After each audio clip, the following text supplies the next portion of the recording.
Hello guys, আজকে চলে এসেছি একটা নতুন জায়গায়। তো আমি আর মেয়ে এসেছি এই জায়গাটাতে ঘুরতে। দেখো কি সুন্দর একটা নদী। আর আমার মেয়েকে বলছি আয় আমরা ভিডিও করি। ওই দেখো আমার মেয়ে ওখানে দাঁড়িয়ে দাঁড়িয়ে কথা বলছে। তো কি আর বলবো। তো আমি তোমাদেরকে দেখাচ্ছি জায়গাটা। দেখো কত সুন্দর। এখানে একটা সুন্দর ছোট দেখো ডোঙাও আছে। তো এখানে এসে অনেকে মাছ টাছ ধরে। দেখো মাছ ধরছে। এইখান দিয়ে পুরো এইভাবে ঘেরা জায়গাটা। ওই দিকটা আরও ছোট ছোট ডোঙা আছে, ওখানে সবাই মাছ ধরে।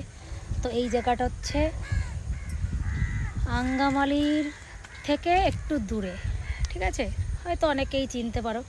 তো জায়গাটার আমি নাম জানি না। তো যাই হোক, খুবই সুন্দর জায়গাটা। তো ভাবলাম আসলাম যখন একটা ভিডিও করে তোমাদের সঙ্গে একটু শেয়ার করি, ঠিক আছে?